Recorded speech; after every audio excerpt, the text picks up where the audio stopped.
Goeiemôre vriende, hier op 'n lekker Saterdagoggend. Dit is vandag Saterdag die 17de Januarie 2026. Ek hoop julle het 'n lekker Saterdag. Die eerste week by die kinders nou weer by die skool was. Nou is hulle weer lekker by die huis. Hulle bensikal weer klaar vakansie.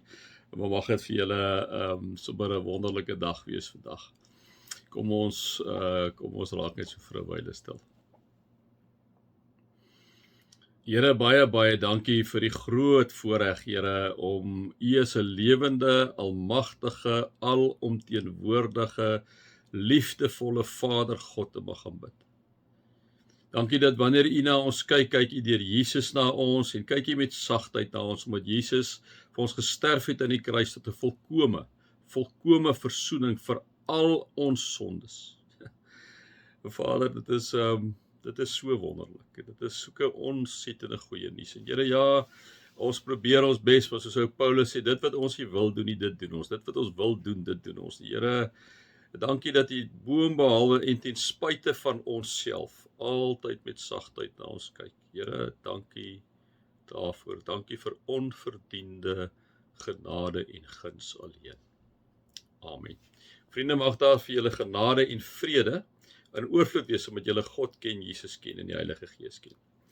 Nou vriende, soos ek vir julle gesê het, Kolossense is 'n allesomvattende hoofstuk. Amazing. Eintlik die hele Kolossense so die hele evangelie in kort gou saamgevat. Paulus wat inderdaad skrywe vir die gemeente, baie lief vir hulle. Ons het al 'n paar keer daardeur gaan, maar partykeer is dit maar goed dat hy 'n bietjie herhaal, dat hierdie goed so vasgestamp raak binne in ons, waar hy net eenvoudig vir hulle kom sê, hoorie, soos julle die Here aangeneem is, weet julle is verbonde in hom, gewortel in hom, gegrondves vir hom in die geloof, en mag julle met dankbaarheid vervul word. En dan kom sê hy, onthou nou een ding wat julle nie moet vergeet nie, julle is in Christus, het julle gesterwe, julle is dood vir enige godsdienstige reëls en vir hierdie wêreld, julle is dood, julle het saam opgestaan in Christus. En dan kom sê hy, ons het gister daarby stil gestaan, kom rig julle gedagtes op die dinge wat daarbo is, nie op die dinge wat op die aarde is nie. Want julle het gesterwe en julle lewe saam met Christus verborge in God. En ons vir mekaar sê, maar wat beteken dit om jou gedagtes te rig op die dinge daarbo? Wat beteken dit? Wat beteken prakties? En ons het vir mekaar gesê, dit beteken om jou te rig op twee goed. Om jou te rig daarop dat jy vir jouself moet sê, jy moet die Here jou God lief hê met jou hele hart, siel en verstand. Jy moet jou naaste lief hê soos jouself, hergedefinieer in Johannes 13:34 en 35, waar Jesus vir sy disippels sê, julle moet mekaar lief hê soos ek julle het. Jy moet jou naaste lief hê soos jouself hê, want baie van ons het onsself nie so lekker lief nie. So Jesus kom herdefinieer dit, hy gee 'n nuwe opdrag. Julle moet mekaar lief hê soos ek julle lief het, sê Jesus. Dis 'n ander wolk. Soos ek julle lief het, sodat die wêreld kan sien dat julle my disippels is. Ons het vir mekaar gesê, jy rig jou gedagtes op God, op die dinge wat daarbo is, op God, om hom lief te hê. Wat beteken dit? Dit beteken jy moet 'n lewende verhouding met hom hê, dit beteken jy moet die voetspore van Jesus volg, dit beteken dat jy met die Heilige Gees deur jou laat werk. Ons het vir mekaar gesê, wat beteken dit verder om in hierdie lewende verhouding te staan met God, jou gedagtes te rig op hom, dit beteken jy moet geloofsvormende gewoontes beoefen. Wat is geloofsvormende gewoontes? Dis gebed, dis wandel in die woord, dit is om te mediteer, is om te reflekteer, dis om te memoriseer, dis om te journal in die woord, jy journal met die woord, dit is om te vas. Ek kan nog 'n paar ander bysit. En ek het vir julle gesê, skryf die goed uit, anders raak dit net 'n bietjie teorie wat 'n ou lees en gaan by jou verby, So dit is hoe dis jou gedagtes rig op God. Hoe rig jy jou gedagtes op die mense? Want dit gaan ons nou daar, God sê, dit is wat die hele wet saamvat, liefde vir God en liefde vir jou naaste. En dan kom sê, maar weet jy lyk tog nou anders, jy is mos nou 'n kind van die Here, jy's 'n uitverkore volk, jy's 'n nuwe mens wat al hoe meer vernuwe word na die beeld van Christus, so jy moet dit mos nou uitlewe in die mense rondom jou. So hoe lyk dit? Dit is, jy's meer lewend, jy's goedgesind, jy's nederig, jy's sagmoedig, jy's verdraagsaam, jy vergewe mekaar, jy het mekaar lief, jy leef in vrede met mekaar, jy's dankbaar,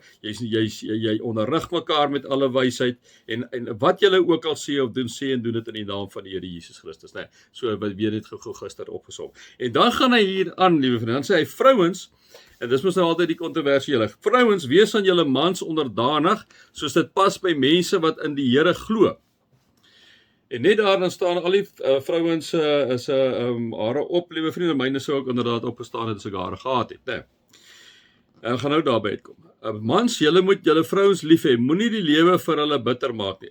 Ek sê altyd vir julle, mens moet onthou in die kontekste wat geskryf is. Dit is in 'n patriargale stelsel geskryf. Die man is die hoof, daai tyd die vrou en die kinders en die slawe is amper op dieselfde lyn gesien, amper soos besittings. So ek dink amper as jy kyk in Efesiërs, ek weet nie ek nou so goed is so vinnig by my opkom dan kan nou partykeer dan werk dit nie so mooi nie, maar ek dink daar sê hulle jy moet wees aan mekaar. Ja, Efesiërs 4 sê vers 1 en dan sê hy, ek dink daar's dit amper beter gestel waar hy sê wees uit eerbied vir Christus aan mekaar onderdanig. Vrouens, wees aan julle mans onderdanig net soos julle aan die Here onderdanig is, né?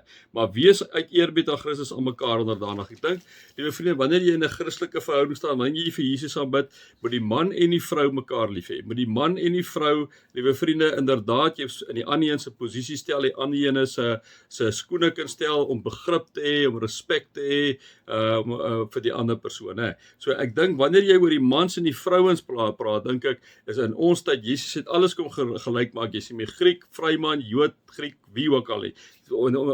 Onder Christus is ons almal gelyk, man en vrou op dieselfde vlak. Dat ons verskillende funksies het om te vervul, absoluut, né? Absoluut. Ek en jy het verskillende funksies om te vervul. As ons die hoof van ons vroue is soos wat Christus die hoof is van die gemeente, what a pleasure. What a pleasure om so 'n man te aanbid. Ekskuus. Maar so 'n man lief te hê. Dit is mos net 'n plesier. Absolute plesier. Hoekom? Jesus het die voete gewas. Jesus was die minste. Jesus is gekruisig. Om so 'n man te hê, liewe vriende, dis mos great, om so 'n hoof te hê is great, né? Maar ek dink ek en jy moet albei man en vrou vir mekaar soos die gekruisigde wees. Ons moet vir mekaar se voete was, ons moet vir mekaar omgee. En dan tye wanneer die man die leierskap gaan vat en partykeer die vrou wat die leierskap gaan vat, maar ek dink nie ons is meer in 'n patriargale stelsel vasgevang nie, en ek dink dit moet ons ook vir mekaar vandag kom sê, né? Ja, kom ons volstaan, ons kan nou weer 'n bietjie aangaan met die maandag met die ander ene. Mag julle God se liefde ervaar, mag julle sy genade ervaar, mag julle sy nabyheid ervaar. Amen.